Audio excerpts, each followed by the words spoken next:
And there I was the girl from Suits. This one's wife. It was your fault, Catherine. Hello, I'm HG Tudor. As you'll have learned in my preceding videos, this one's wife took to social media to tell the world how well connected and wonderful she is as a consequence of her arranging for merchandise to be provided to a teenager who lost her Billie Eilish t-shirt in the recent LA wildfires. All praise for this one's wife for her act of charity. But what prompted this? Well, there's a very good chance that it's actually Catherine, Princess of Wales's fault. Yes, Catherine, it's you. What have you gone and done? What did you do that caused this one's wife to come slithering out from underneath her rock to ensure that she put together a video which must have been recorded at least 72 different times, coupled together with an amateurish way which highlighted the fact that when she's not receiving direction, this one's wife looks unhinged and haphazard? What did you do, Catherine, that caused this one's wife to necessitate inflicting on the world another self-proclamation of her wonderfulness? What did you do, Catherine, that prompted this one's wife to ensure that the world was treated to the fact that she is kind and considerate? Come on, it's time for you to fess up, Catherine. Well, it would appear that this has been a reaction to recent activity by the Princess of Wales. The Princess of Wales arrived at a royal engagement by minibus, taking a trip with primary school children to the National Portrait Gallery in central London, Hannah Furness reports for The Telegraph. Like other members of the royal family, she customarily arrives at engagements by car, with police protection officers on hand. But on Tuesday, she sat on a minibus with 4- and 5-year-olds from All Souls CE Primary School in Fitzrovia for the short journey to Trafalgar Square. The minibus was organised by Kensington Palace. The princess threw herself into the role of school trip helper, taking the hand of one little girl for the walk from the minibus to the gallery entrance. Wearing a brown suit, high-necked jumper and high-heeled boots, she chatted to Grace, 5, holding her hand as they walked together behind her teachers and classmates. The princess joined the reception class of primary school children for a storytelling trail through the gallery, asking them to create a self-portrait as part of her early years childhood project. Designed to boost children's social and emotional skills, the trail is based on a magical tree with colourful leaves grown inside the gallery.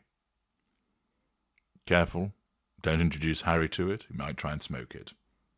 The children are asked to help the bobeem tree by taking part in activities around the gallery to discover the stories of people through portraits, listening to audio recordings, using props, exploring facial expressions, and finally, by thinking about their own lives, feelings and thoughts while creating a self-portrait, event organisers explained.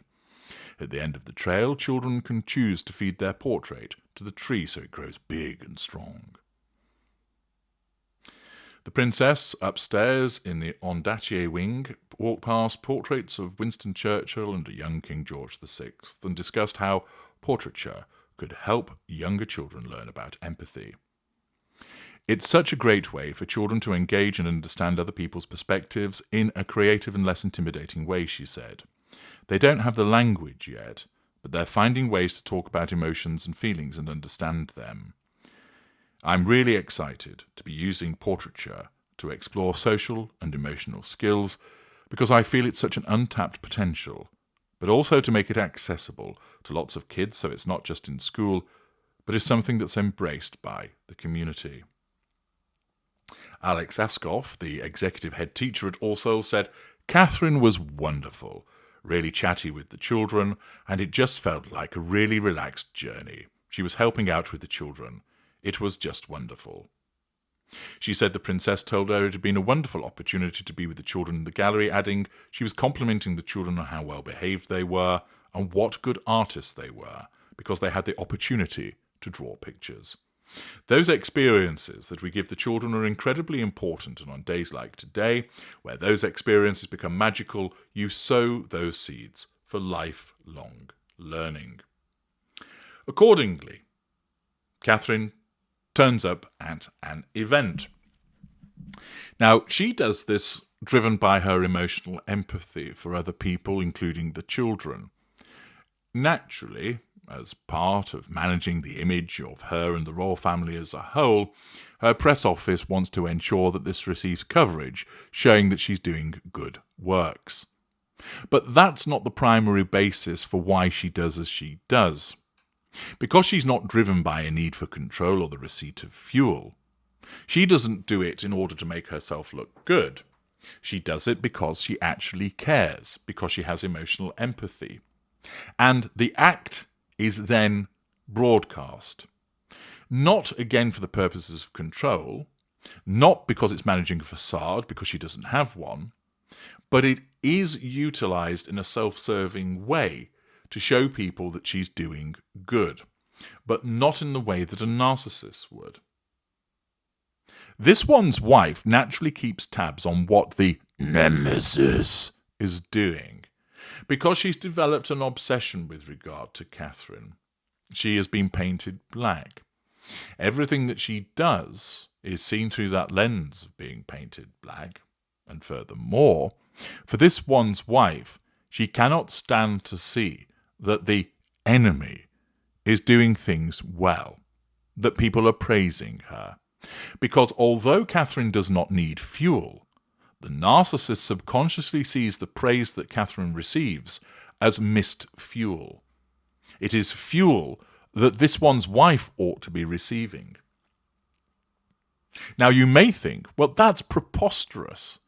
How can she be getting fuel for an event that she's nowhere near? But that doesn't matter in the warped mind of the narcissist that is this one's wife. Catherine getting praise is praise that this one's wife is not getting, therefore that's a threat to control.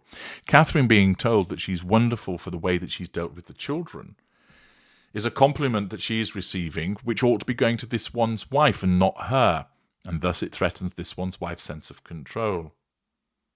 Given the way that she keeps tabs on Catherine, as a consequence of her obsession in relation to her, and her need to know what she's up to, because that's part of the assertion of control, when this one's wife witnesses coverage of this nature, there is this knee-jerk response by her narcissism, which is, you need to be seen, you need to do something, you need to demonstrate that you're better than her, you need to demonstrate that you're more caring, you need to demonstrate that you're more wonderful. This one's wife, of course, doesn't like children. She's a narcissist. Children get in the way. They steal the limelight from her. This is why we never see her own children. Nevertheless, as a consequence of Catherine making this appearance, it is clear that this then motivated this one's wife to respond with her Instagram video. It isn't the case that she thought, right, Catherine has got some good publicity hanging out with the children, I now need to do something. She doesn't think in such terms, but that's what's actually driving her behaviour. She just thinks, oh, it's time that I demonstrated to people that I've done something good. So that video that I've created in relation to the Billie Eilish incident, I'll put that on my Instagram. Or what can I do? What can I do that shows me in a good light? Oh, I know. I'll take steps to ensure that this young lady who lost the T-shirt receives a replacement. It's likely that this one's wife undertook the Billie Eilish stuff a little while ago, and then, as a consequence of that, has used it because her narcissism has said, we need to fight back with something, get something out on social media. It's naturally done in order to assert control on her own behalf and to receive fuel and to manage her facade, but it's also done to negate the threat to control posed by positive coverage of Catherine. So, of course, it's Catherine's fault that this one's wife put up her video. I'm H.G. Tudor. Thank you for listening.